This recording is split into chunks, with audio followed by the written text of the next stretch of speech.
देखिए, सबसे पहले तो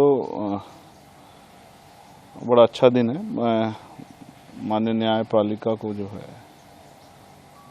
बहुत धन्यवाद दूंगा। जो जेल में रहता है उसी को जेल का एहसास होता है। मैंने 16 महीने जेल में बिताए हैं।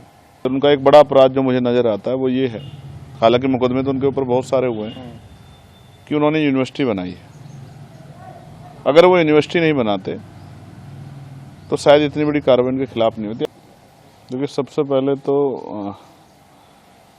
बड़ा अच्छा दिन है। मैं माननीय न्यायपालिका को जो है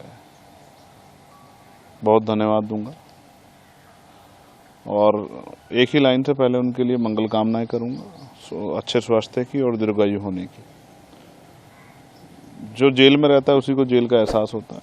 मैंने 16 महीने जेल में बिताए हैं और किस तरह का, जब आप सरकार के खिलाफ जेल में हो, जब सरकार आपके खिलाफ हो, तब किस तरह की परेशानियों का सामना आपको करना पड़ता है, ये भी किसी छिपावा नहीं।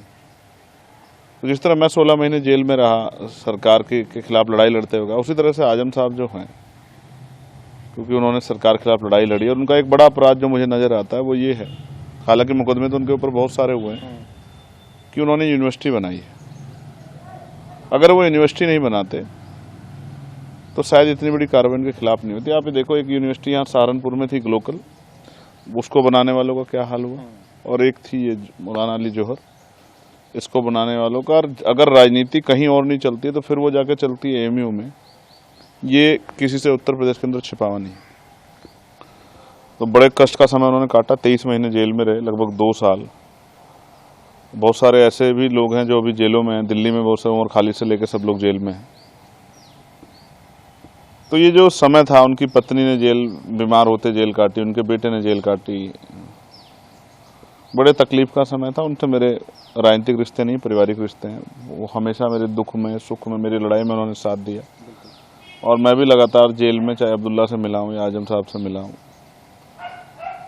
या उनके घर परिवार में जो है, उनकी जो पत्नी है तंजीम फातिमा जी, उनसे जो है मेरी मुलाकात हुई। और जिस तरह उन्होंने मुझसे दर्द बयां किया था, और उन्होंने मुझसे कुछ नहीं, बस यही कहा कि आप कोशिश कीजिए, प्रार्थना भी कीजिए और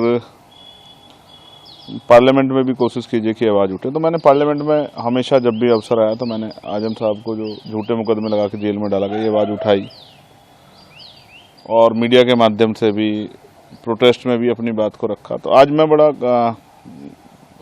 अपने आप को खुशी के पल महसूस कर रहा हूँ कि एक हमारे साथी जो बड़े सीनियर नेता हैं उत्तर प्रदेश के, आज वो जेल से बाहर आ गए और अपने परिवार के बीच में पहुँचे हैं। और जेल, कोई कुछ भी कहता रहे, जेल जेल होती है और जेल आपको बहुत कुछ देती है, आपसे बहुत कुछ लेती है। सबसे बड़ा तो समय है जो आपको वापस नहीं मिलेगा। इस बीच में कितने ऐसे लोग होंगे जो उनसे जुड़े हुए, जिनके साथ तकलीफें हुई होंगी, कुछ लोग की जान गई होगी, बहुत सारी खुशियाँ होंगी, लेकिन वो अपने परिवार से दूर थे। कहीं ईद भी बिना उसके बीती होंगी, कहीं और भी आयोजन बिना उसके हुए होंगे। तो उस परिवार के लिए एक अच्छा दिन है। मैं उस परिवार को मुबारकबाद पेश करता हूँ और माननीय न्यायपालिका का बहुत बहुत धन्यवाद करता हूँ।